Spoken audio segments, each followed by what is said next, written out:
O Senhor esteja convosco. Ele está no meio de nós. Proclamação do Evangelho de Jesus Cristo segundo João. Glória a vós, Senhor.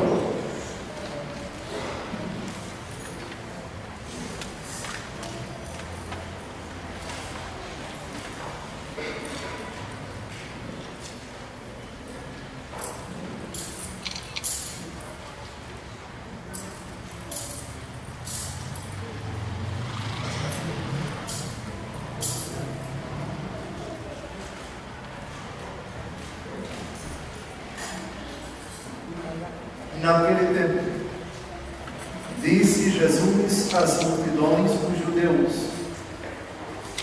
Eu sou o pão vivo descido do céu.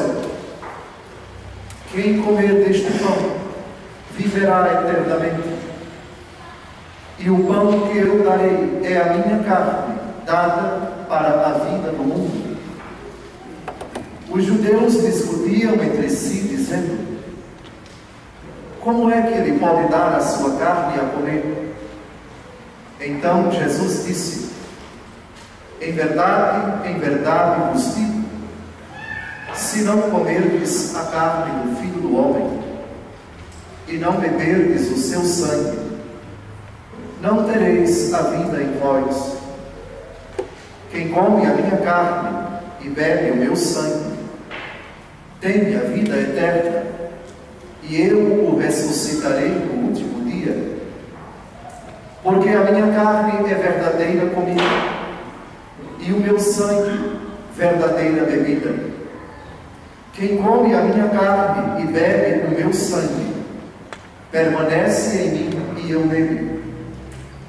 Como o Pai que vive me enviou, e eu vivo por causa do Pai, assim aquele que me recebe como alimento viverá por causa de mim. Este é o pão que desceu do céu. Não é como aquele que os vossos pais comeram. Eles morreram.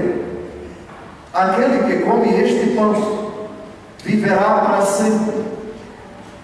Palavra da salvação. Glória a vós, Senhor.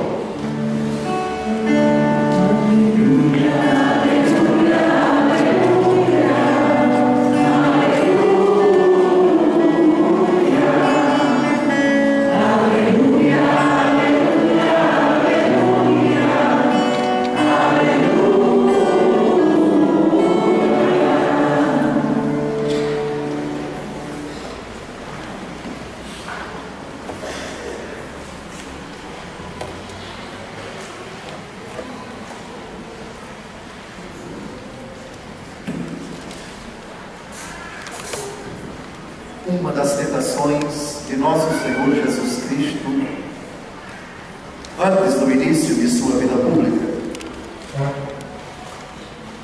foi sugestivamente sedutora.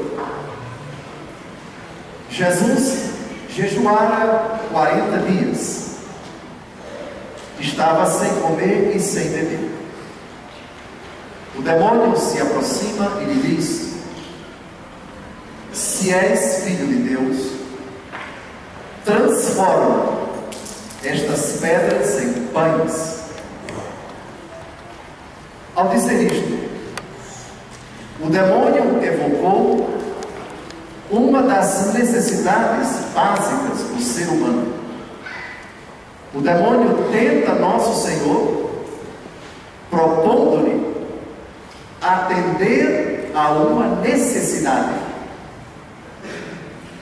E é esta palavra-chave, o ponto de partida para a homilia desta solenidade do Santíssimo Corpo, Sangue, Alma e Divindade de nosso Senhor Jesus Cristo.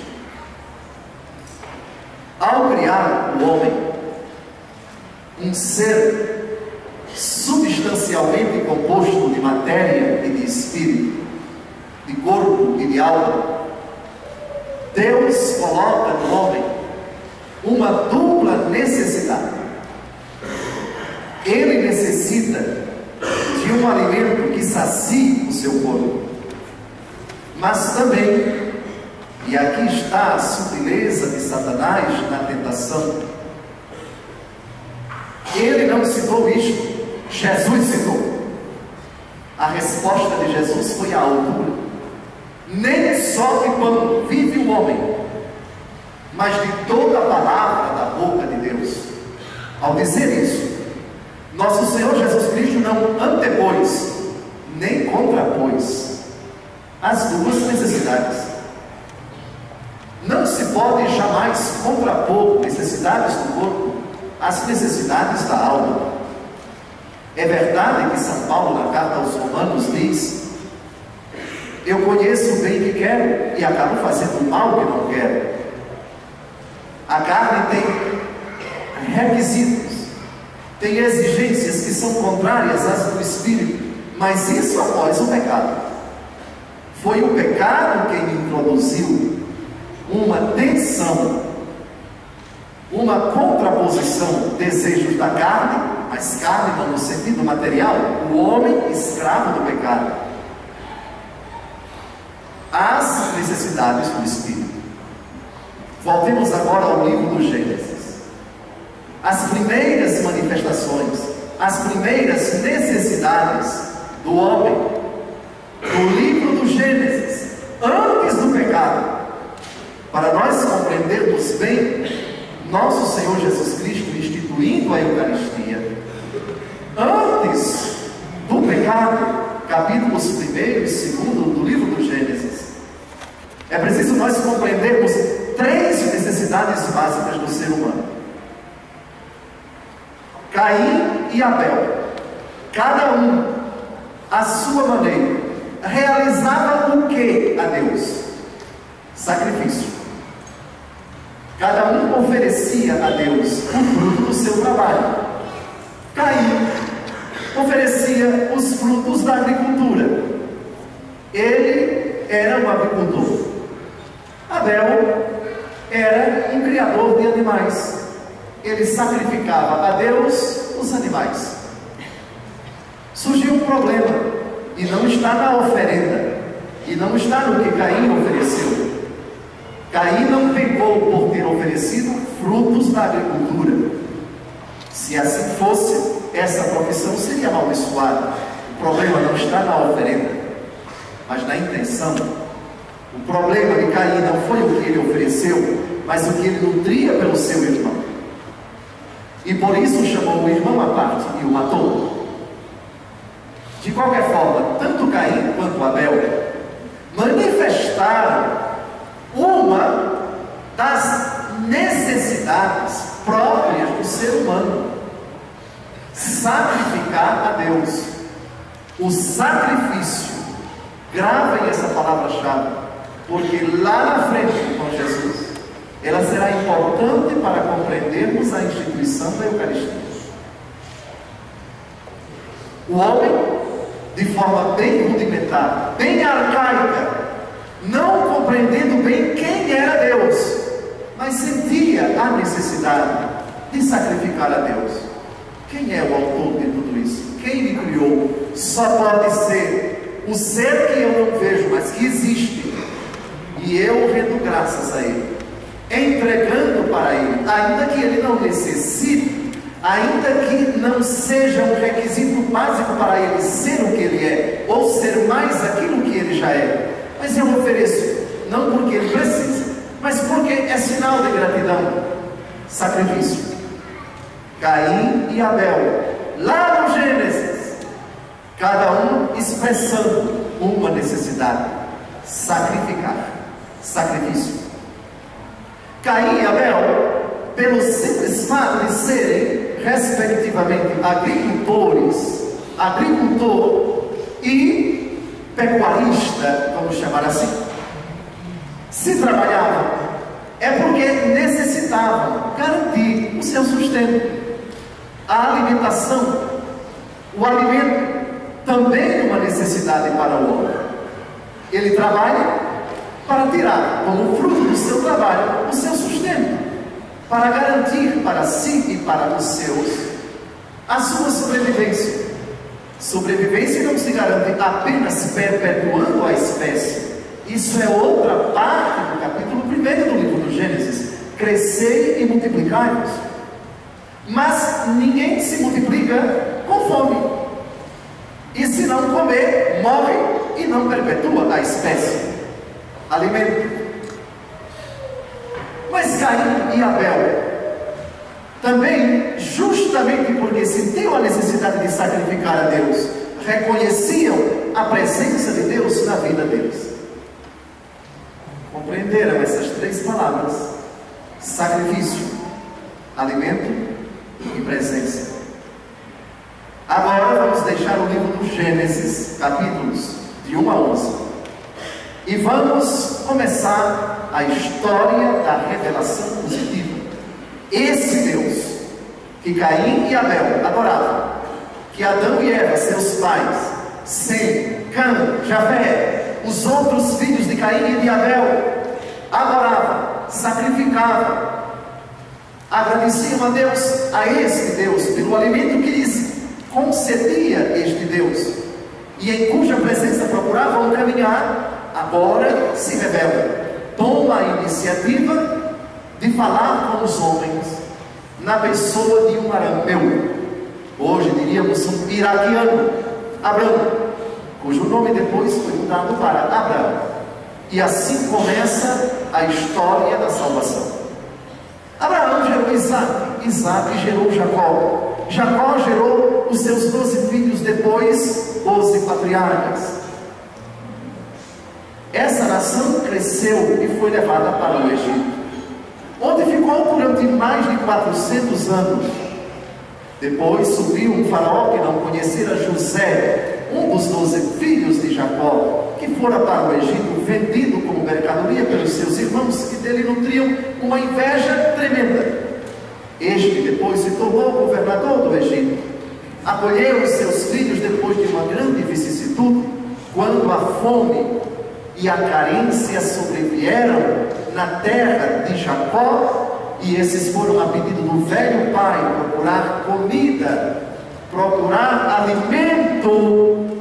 Palavra-chave, uma das três: sacrifício, alimento e presença. Este Deus que sempre foi presença na vida deste povo, que não permitiu que esse povo passasse fome. Reparem o que disse o salmo que acabamos de ouvir, que acabamos de cantar: a paz em teus limites garantiu, e te dá como alimento a flor do trigo. Deus sempre alimentou esse povo, não foi diferente no cativeiro do Egito. Depois de 40 anos, aqui já entramos, depois de 400 anos no cativeiro do Egito, Deus suscita Moisés para ser instrumento da libertação desse povo, para dar-lhe um outro alimento, não mais fruto da escravidão, mas um alimento próprio de um povo livre, que queria uma terra que fora prometida por esse Deus, terra onde jorram leite e mel. Deus estaria presente na vida deste povo, e este povo sacrificaria o seu Deus na sua terra própria. Não por acaso, o primeiro diálogo de Moisés com o faraó foi nesses termos: ordena que o nosso povo parta, para que sacrifiquemos ao nosso Deus. Sacrifício. Pois bem, Moisés fala ao povo depois que este experimentou já a libertação. Lembra-te de todo o caminho por onde o Senhor Deus te conduziu estes 40 anos no deserto, para te humilhar e te pôr à prova, para saber o que tinhas no teu coração e para ver se observarias ou não seus mandamentos. Ele te humilhou, fazendo-te passar fome e alimentando-te com um maná que nem tu nem teus pais conhecieis, para te mostrar que nem só de pão vive o homem, mas de toda a palavra que sai da boca do Senhor. Na Bíblia não há coincidência. Eu citei ainda há pouco a resposta de Jesus a Satanás. Jesus reproduziu ipsis literis, com as mesmas palavras, o que Moisés disse na primeira leitura de hoje: nem só de pão vive o homem, mas de toda a palavra que sai da boca de Deus. Gravem isso, é importante, porque lá na Eucaristia nós vamos ver essas duas realidades que qualquer literato, qualquer pessoa que tenha uma certa cultura profana vai dizer: pão material é uma coisa, palavra é outra coisa. Um é matéria, o outro é algo imaterial. Na Eucaristia nós vamos ter palavra e matéria, nós vamos ter espírito e corpo unidos numa única realidade. Corpo, sangue, alma e divindade de nosso Senhor Jesus Cristo numa mesma realidade. O Evangelho segundo João começa dizendo: no princípio era a palavra se fez carne e habitou entre nós. Palavra se fez carne. A novidade do cristianismo é que palavra não é algo que brota como resultado do agrupamento de ideias e missões, levando uma pessoa a compreender o que a outra está dizendo. Palavra é uma pessoa de Deus, Deus que se faz carne, a divindade que se une à humanidade, e isso no ventre de Maria e na véspera da morte de Jesus, de uma forma completamente inusitada. Quem imaginaria que Deus, antes de Abraão, tido como um entre muitos no paganismo, fosse apenas um? Ouve, ó Israel, o Senhor nosso Deus é o único Senhor. Eis a novidade, o monoteísmo na história da humanidade. Quem imaginaria que esse único Deus do Antigo Testamento se revelasse uma diversidade de pessoas? A pessoa do Pai, a pessoa do Filho e a pessoa do Espírito Santo. E quem imaginaria que a pessoa do Filho assumiria a carne humana? Deus verdadeiro de Deus verdadeiro, Deus que se rebaixasse tanto e sem deixar de ser, tornasse Ele mesmo homem, sem perder nada da sua divindade e sem tirar nada da sua humanidade, assemelhando-se a nós em tudo, exceto no pecado. É novidade atrás de novidade, é, humanamente falando, escândalo atrás de escândalo, mas o escândalo mais surpreendente estava para vir. Deus que se rebaixou haveria de morrer, mas na véspera de sua morte temos um outro escândalo surpreendente. Deus quis permanecer conosco sob a aparência do pão e do vinho, mas esse é o capítulo final da homilia. Voltemos para o Antigo Testamento. Quais são as três palavras-chave presentes lá em Caim, Abel, Sem, Cã, Jafé, Adão e Eva? Sacrifício, alimento, presença. Pois bem, no Antigo Testamento, Deus resolveu instituir, Deus resolveu revelar aos homens esses três: sacrifício, alimento e presença, provisórios. Sacrifício provisório. Olha, por enquanto eu vou instituir um culto, eu vou determinar, vou institucionalizar um culto provisório para vocês. Assim eu vou escolher das 12 tribos uma. Dessa tribo todos os homens serão sacerdotes. Levi, a tribo de Levi, os levitas, essa tribo será a tribo sacerdotal. Essa tribo vai ter uma função bem específica, vai cuidar do culto. No começo é preciso que o povo, depois que saia do Egito, entre na terra prometida, passando pelo que hoje é Jordânia, atravessando o rio Jordão, chegando em Jericó, atualmente pertencendo aos palestinos, territórios ocupados, a cerca de 23 ou 25 quilômetros de Jerusalém. Vocês vão conquistar a terra aos poucos, nos moldes antigos, e moldes antigos significa se conquista a terra é matando quem é proprietário da terra. Esse era o costume da época. Então, uma certa tribo, bem preparada militarmente, tinha guerreiros capazes de dar a vida para defender os seus interesses. Chegava-se numa cidade, cada cidade naquele tempo era um rei, E agora é a briga, é a guerra mesmo. Jericó foi a primeira cidade, onde Josué, capítulo 6. Aquela cidade foi dominada depois, aquela outra e aquela outra. A conquista da terra, onde jorram leite e mel, Israel, não foi dada de presente por Deus.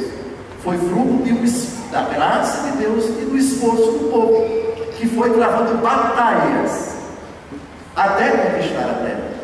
Pois bem, depois que o povo conquista a terra, é hora de dividir a terra pelas tribos, tirando a tribo de Levi. Foi feita uma espécie de reforma agrária. 11 tribos ficaram com 11 pedaços, cada uma teve o seu quinhão, teve a sua parte da terra, exceto a tribo de Levi. A tribo de Levi, para se manter, todavia, tinha que ser sustentada pelas demais. Cada tribo é obrigada a pagar as primícias, e depois das primícias, os dízimos. Primícias, a primeira parte da colheita. Dízimo, a 10ª parte do que se colhe, do que se cria ou daquilo que se adquire. Assim, havia um equilíbrio de forças. O culto era mantido pelas tribos, e em troca, os sacerdotes levitas oficiavam o culto. A primeira preocupação política é a unidade política religiosa desse povo.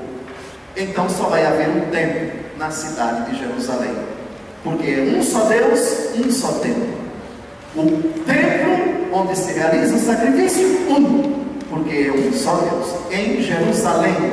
Jerusalém está no Monte Sião, o outrora chamado Monte Moriá, onde Abraão sacrificou o seu filho a Deus. Não chegou a matá-lo, chegou a levantar o punhal, porque Deus pediu que ele sacrificasse o seu filho, e acabou revelando sua fidelidade a Deus.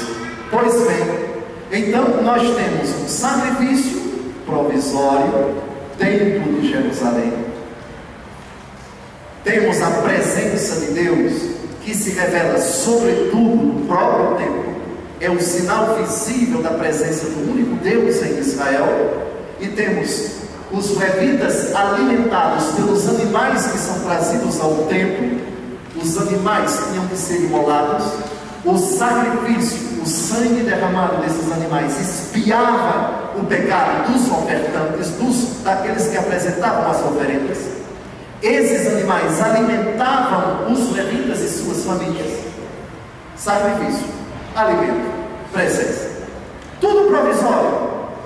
No Novo Testamento, Israel, atenção, Israel é uma nação que aguarda a vinda do Messias. Ele virá, ninguém sabe quando, ninguém sabe como. Outra surpresa, ninguém podia conceber que as profecias messiânicas se referiam a Deus mesmo, que assumiria a carne humana. Na pessoa divina, duas naturezas, a divina e a humana. Surpresa revelada apenas no Novo Testamento. E Jesus, o Verbo que se fez carne, veio habitar entre nós. Durante a vida pública de Jesus, a sua relação com o templo foi constante. Ele era judeu. São Paulo disse: na plenitude dos tempos, Deus enviou seu Filho, nascido de uma mulher, segundo a lei, para remir os que estavam sob a lei. Jesus, como judeu, foi ao templo. Jesus realizou o sacrifício. Conforme o costume da época, todos os anos ele subia a Jerusalém para cumprir o preceito pascal. Nossa Senhora e São José ofereceram 2 pombas, 2 rolinhas, como um sinal de gratidão a Deus, quando o menino Jesus foi apresentado. Todos os anos eles subiam a Jerusalém. Prova disso, Jesus, aos 12 anos de idade, quando se perdera dos seus pais, e foi encontrado por eles, proclamando a palavra entre os doutores da lei, entre os sábios do templo. Prova exatamente isto. Durante a sua vida pública, dos 30 aos 33 anos, Jesus constantemente está no templo, está pregando, altercando muitas vezes com seus opositores, enfrentando aqueles que colocavam armadilhas para ele. Caim, Jesus e o templo. Certa feita, quando Jesus expulsou os vendilhões do templo, Eles disseram, aqueles que não gostaram da atitude de Jesus ao dizer: tirem isto daqui e façam da casa do meu pai um covil de ladrões. Que sinal você nos mostra para fazer isto? Destruam esse templo e eu reconstruirei em 3 dias. Aqui já temos uma mensagem cifrada. Jesus vai realizar a passagem da antiga aliança para a nova. Esse templo aqui é provisório. No lugar desse templo de pedras virá um outro templo. Jesus falava do templo do seu corpo. Alguns dias antes da morte, chorando sobre Jerusalém, Jesus fez uma profecia impressionante. Dias virão em que não ficará nesse templo pedra sobre pedra.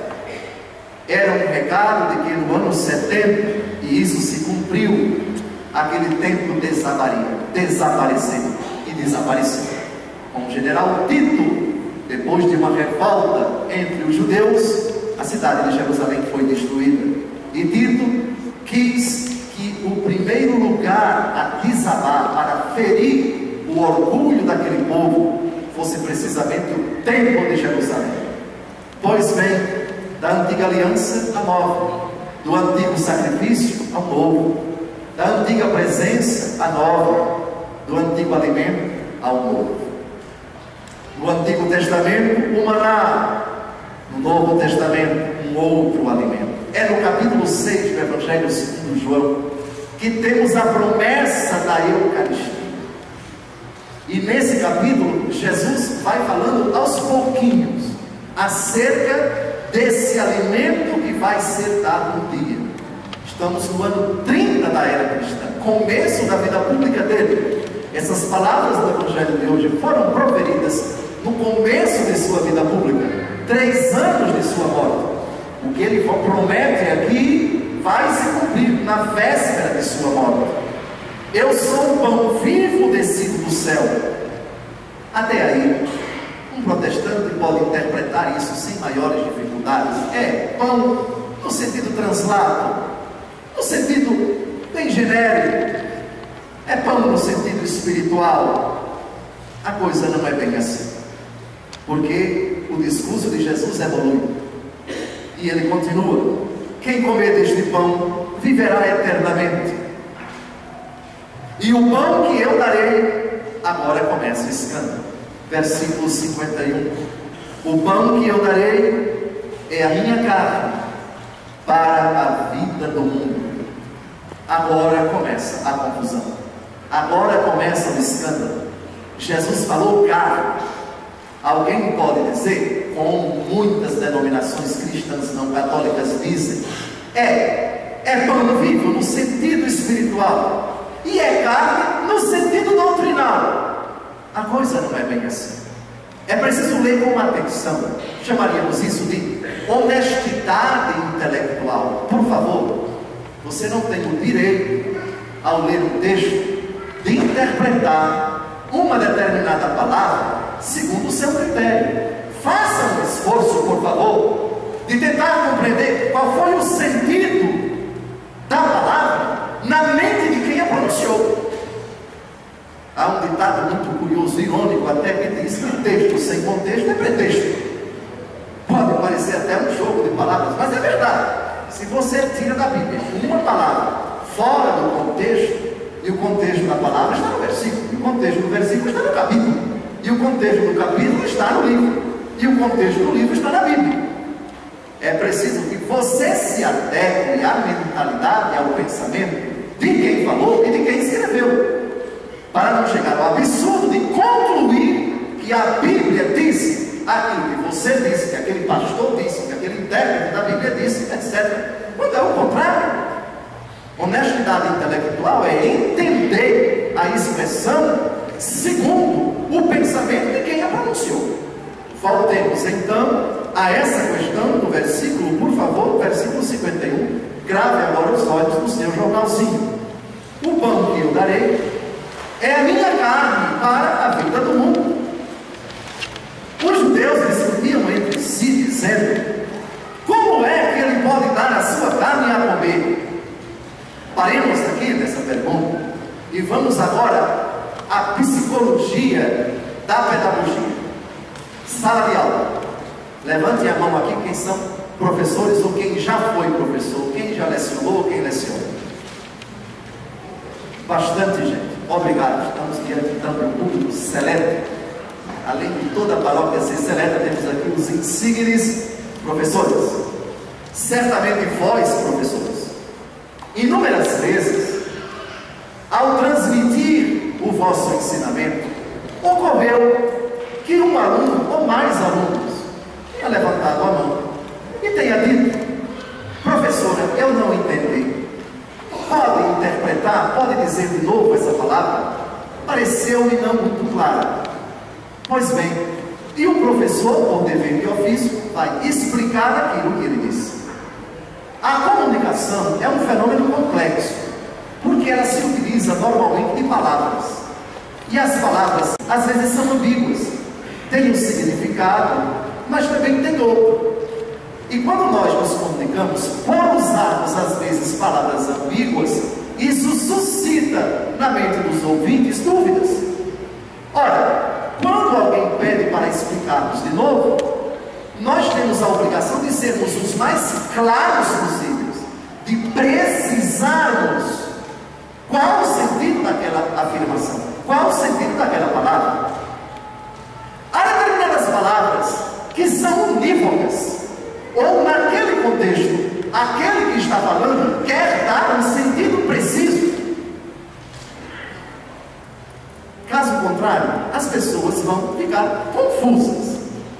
Pois bem, dito isso, agora vejamos o que é que vai acontecer depois da pergunta dos judeus. Como é que ele pode dar a sua carne a comer? Aqueles estão escandalizados. Eles estão pensando, ele está falando da carne mesmo, da carne. É carne no sentido unívoco do termo, carne.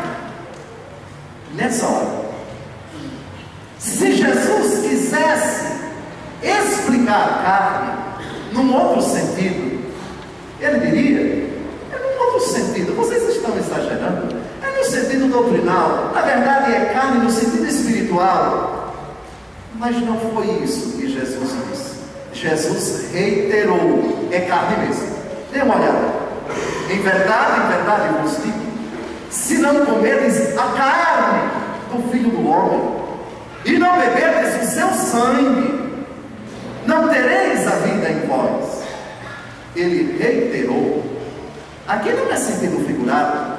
Vocês estão escandalizados, mas o meu discurso não é para agradar vocês. O sentido é esse mesmo, é carne. E como se não bastasse, vai reiterar uma segunda vez.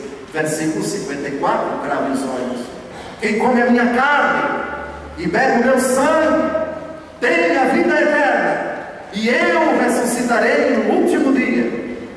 E mais, para não deixar nenhuma dúvida de que não é carne sentido de brincadeira, de que não é carne no sentido espiritual nem doutrinal, porque a minha carne é verdadeira comida e o meu sangue é verdadeira bebida. E mais, é carne, de novo na língua grega, sarx, S-A-L-X, sarx. Quem come a minha carne e bebe meu sangue permanece em mim e eu nele. Como o Pai que vive me enviou e eu vivo por causa do Pai, assim aquele que me recebe como alimento viverá por causa de mim. Este é o pão que desceu do céu, não é como aquele que vossos pais comeram. Reparem, aqui de novo, não é no sentido translado, espiritual, doutrinal. Não, eles comeram e morreram. Aquele que come este pão viverá para sempre. O texto do Evangelho da liturgia de hoje para aqui. Mas quem lê com atenção o capítulo 6, que continua esse relato, vai se surpreender no versículo 62. Quando eles ouviram Jesus reiterar 6 vezes a palavra carne, é carne mesmo, é sangue mesmo, eles disseram: é dura essa linguagem, quem a pode admitir? E a partir daquele momento, muitos já não andavam mais com ele. Foi a primeira crise protestante da Igreja Católica. Muitos deixaram Nosso Senhor. Está doido? Quem é que vai engolir uma coisa dessa? Quem é que vai admitir que nós temos que comer a carne desse homem? Isso é loucura, isso é insanidade. Pois bem, nessa hora, se Jesus estivesse falando em sentido figurado, ele tanto explicaria para aqueles que estavam indo embora, como explicaria para aqueles que ficaram. Olha, vocês não entenderam bem. O sentido é esse, mas Jesus permaneceu firme. Pelo contrário, nem fez questão que esses continuassem com ele. Querem ir embora? Vocês, para que carne é, que sangue é. Eu disse e está dito, de ponto final. Olhou para os que ficaram e ainda deu o ultimato: vocês também querem me deixar? No que São Pedro respondeu: a quem iremos nós? Só tu tens palavras de vida eterna, e nós cremos e sabemos que tu és o Santo de Deus. Jesus, no capítulo 6 de São João, promete a Eucaristia, o alimento do seu próprio corpo. Como isso vai acontecer? Será canibalismo? Nada de canibalismo. Canibalismo é comer carne de pessoa que morre. Eucaristia não é carne de pessoa que morre, é carne de um ressuscitado, é carne gloriosa de quem já se encontra no céu, corpo, sangue, alma e divindade. Pois bem, como isso vai acontecer? Jesus esperou a véspera de sua morte e, num contexto pascal, tomou o pão, deu graças, partiu e deu aos seus discípulos, dizendo: tomai todos e comei, isto é o meu corpo, que será entregue por vós. Alimento! Que surpresa! O que ele prometeu no capítulo 6, na sinagoga de Cafarnaum, no início de sua vida pública, se concretiza agora. Escândalo dos escândalos, absurdo dos absurdos à luz da razão. E quem disse que a Eucaristia se explica com a razão?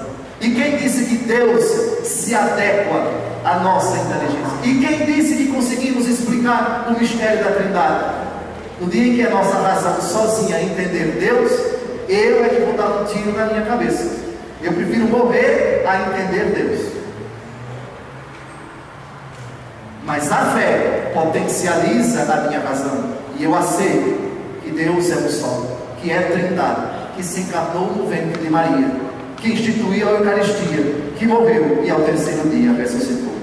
Pois bem, nós estamos aqui diante de um mistério que, para ser acolhido pelo coração do católico, tem que ser racionalizado, tem que ser compreendido dentro dos nossos parâmetros. Não, isso é loucura à luz da razão. Achar que Deus Todo-Poderoso se encontre tão pequeno, tão simples, tão pobre, tão indefeso, num pedaço de pão feito com as coisas mais pobres que existem na natureza: farinha e água, farinha e água, trigo, fruto da terra, água. Esse elemento sem o que não existe vida. Para fazer um pão sem fermento, entenda-se, segundo o costume que remonta à celebração do pão sem fermento, dos pães ázimos, no dia da Páscoa judaica, quando os hebreus saíram do cativeiro do Egito. Jesus celebrou a Páscoa, como todos os judeus ainda hoje celebram, com pães ázimos, pães sem fermento, pão preparado às pressas. Pois bem, que um Deus venha a se encontrar debaixo dessas aparências tão pobres, tão humanamente desprezíveis. Um pedaço de pão. Uma santa já dizia: Jesus, eu te adoro, porque tu és escandaloso 3 vezes. O escândalo da encarnação, tão pobre em Belém de Judá, o escândalo da cruz, tão miserável do Calvário, e o escândalo do tabernáculo, tão pequeno, tão indefeso, tão simples, nas aparências do pão e do vinho consagrados. Mas alimento: tomai e comei, isto é o meu corpo. Tomai e bebei todos vós, este é o cálice do meu sangue, E aqui já entramos na segunda dimensão, na segunda necessidade. Lembram de Caim e de Abel? As primeiras manifestações da sua religiosidade, oferecer a Deus o sacrifício. Agora, o sacrifício que vai acontecer na cruz no dia seguinte já está incluído neste rito sacrificial. A missa é sacrifício de Cristo no Calvário, que é perpetuado no altar. Cálice do meu sangue, sangue da nova e eterna aliança, derramado por vós.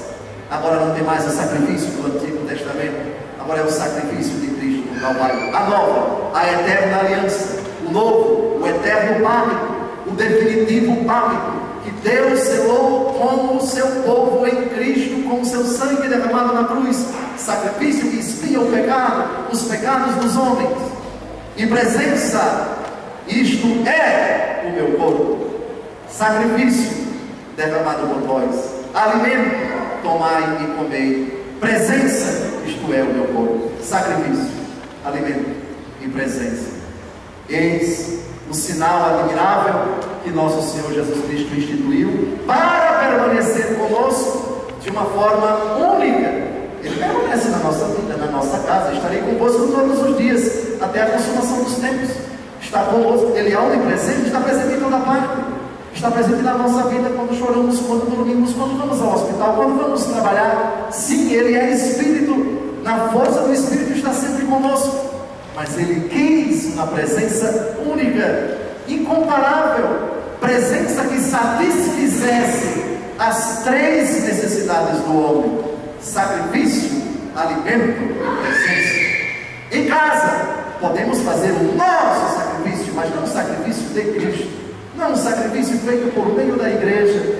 Em casa nós nos alimentamos com a palavra de Deus, mas só na missa nos alimentamos com a palavra de Deus. Mesa da palavra, ambão, duas mesas. Já repararam? Toda a igreja católica tem que ter duas mesas. Mesa da palavra. Isso daqui eu posso criar na minha casa. Vocês também podem. Vocês podem, com a Bíblia, se alimentar da palavra de Deus escrita, da palavra de Deus oral. Mas o Senhor quis unir essa presença com uma outra presença, essa mesa com uma outra mesa, no mesmo rito. E não satisfeito com isso, eu não quero deixar para eles apenas uma ocasião de se alimentarem. Eu quero que seja perpetuado em todos os altares o meu sacrifício, o único sacrifício de Cristo, no altar do Calvário. Que ele seja presentificado, renovado, que ele seja perpetuado em todos os altares da terra, sempre até a consumação dos tempos. Eis o sentido do sacramento, do corpo, sangue, alma e divindade de nosso Senhor Jesus Cristo. Rendamos a Deus, tributemos ao Senhor glórias e louvores pelo Santíssimo Sacramento do altar. Eu não sei se já preguei 2 minutos, mas devo terminar a homilia em 2 minutos e meio, citando um admirável texto de Santo Tomás de Aquino a respeito da Eucaristia. É dele esse belo hino que vamos entoar no fim da missa: tão sublime sacramento, adoremos este altar, pois o Antigo Testamento deu ao Novo seu lugar. Vem a fé por suplemento os sentidos completar. Eis o que diz o grande doutor da igreja do século XIII, o unigênito Filho de Deus, querendo fazer-nos participantes da sua divindade, assumiu nossa natureza para que, feito homem, os homens se fizessem deuses. Assim, tudo quanto assumiu da nossa natureza humana, empregou para a nossa salvação. Seu corpo, ele ofereceu a Deus Pai como sacrifício no altar da cruz, para a nossa reconciliação. Seu sangue, ele o derramou ao mesmo tempo como preço do nosso resgate e purificação de todos os pecados. Mas, a fim de que permanecesse para sempre entre nós o memorial de tão imenso benefício, ele deixou aos fiéis, sob as aparências do pão e do vinho, o seu corpo como alimento e o seu sangue como bebida. Ó precioso e admirável banquete, fonte de salvação e repleto de toda suavidade! Que há de mais precioso que este banquete? Nele já não é mais a carne de novilhos e cabritos que nos é dada a comer, como na antiga lei, mas é o próprio Cristo, o verdadeiro Deus, que se nos dá em alimento. Poderia haver algo de mais admirável que este sacramento? De fato, nenhum outro sacramento é mais salutar do que este. Nele, os pecados são destruídos, crescem as virtudes e a alma é plenamente saciada de todos os bens espirituais. É oferecido na igreja pelos vivos e pelos mortos, para que aproveite a todos o que foi instituído para a salvação de todos. Ninguém seria capaz de expressar a suavidade deste sacramento. Nele se pode saborear a doçura espiritual em sua própria fronte, e torna-se presente a memória daquele imenso e inefável amor que Cristo demonstrou para conosco em sua paixão. Enfim, para que a imensidade deste amor ficasse mais profundamente gravada nos corações dos fiéis, Cristo instituiu este sacramento durante a última ceia, quando, ao celebrar a Páscoa com seus discípulos, estava prestes a passar deste mundo para o Pai. A Eucaristia é o memorial perene de sua paixão, o cumprimento perfeito das figuras da antiga aliança e o maior de todos os milagres que Cristo realizou. É ainda singular conforto que Ele deixou para os que se entristecem com a sua ausência. Amados, isto há 800 anos. Como permanece atual a doutrina da Igreja nos dias de hoje. Tributemos ao Senhor, rendendo glórias, louvores eternos pelo seu augustíssimo sacramento da Eucaristia, diante do qual todo católico deve se dobrar em humilde, reverente, profunda, contínua e piedosa adoração, reconhecendo na Eucaristia o sacrifício de Cristo do Calvário, que é perpetuado em todos os altares da terra, o alimento divino, o pão do céu, o pão dos anjos, pão dos fracos, que torna todos eles fortes, pão do conforto, pão da alegria, pão que é o penhor da vida eterna, pão que já nos dá a eternidade aqui na terra, presença real diante da qual, humildemente em todos os sacrários da terra, nós afirmamos: graças e louvores se deem a todo momento.